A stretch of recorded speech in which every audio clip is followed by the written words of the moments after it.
Coming up on Friday 5, Corn-traversy. Sharks and cheese made the headlines this week, and we have the breakdown. I'm Alex Wojcicki. And I'm Hannah Borg, and this is Friday 5 presented by the Nebraska Corn Board. Well, a Bud Light commercial at the Super Bowl did not score a touchdown with corn farmers. This week at Super Bowl 53, Bud Light aired a 60-second commercial touting they don't use corn syrup in their beer. Now this sparked a controversy that led to this. In response, Miller Lite tweeted out saying, "Dear beer drinkers of America, the corn syrup we source from America's heartland helps Miller Lite taste so great." Now, no matter your stance on the Battle of the Brews, ag producers will still win because beer relies on other ag commodities like rice, barley, and hops. Well, moving on, what's the worst case scenario if 25% tariffs get slapped on auto imports and all Chinese goods?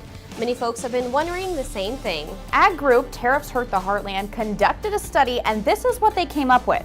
A decrease in 2.2 million jobs and an additional $2,400 for goods and services for an average family of 4.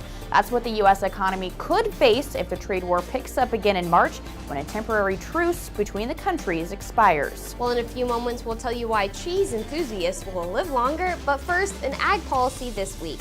The U.S. chalked up a few more soybean sales with China following their trade talks last week. China purchased over 1 million metric tons of beans Friday, added 600,000 metric tons Monday, and then on Wednesday topped it off with nearly 650,000 metric tons of beans. Moving on, Alex, do you like cheese? I love cheese. Well, good news for you and all the other cheese lovers out there. A recent McMaster University study in Canada found that eating more than 2 servings of cheese per day can help you live longer. In the study, cheese consumption led to a significant decrease in risk of stroke and cardiovascular disease. But Hannah, the benefits actually don't end there. A substance in cheese like cheddar and Parmesan called butyrate can boost metabolism and even help prevent colon cancer. Some may say it's too Gouda to be true. I see what you did there.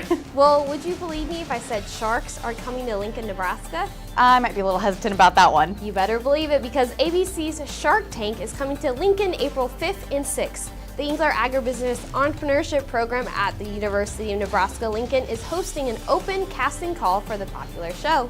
You can make a 1 to 2 minute pitch in front of the casting team for your chance to make it on Shark Tank. This event is to showcase the innovation and entrepreneurship happening right here in the Midwest. If you're feeling up to the challenge, you can register at heartlandsharktank.com. Well, stay tuned for next week's episode of Friday 5 as we celebrate #February and Valentine's Day chocolate that promotes GMOs. Have a good weekend, and we'll see you right back here next week for Friday 5 presented by the Corn Board. This is Mike. Mike likes his car. Mike likes to save money. And Mike likes to breathe. So Mike fills up with E15 with 15% American ethanol. The clean octane in E15 gives Mike the performance he wants from his engine and the clean air he wants for his family. Better yet, E15 costs less at the pump. Higher octane, cleaner air, lower cost. E15 sure gives Mike a lot to like. Discover E15 with American ethanol.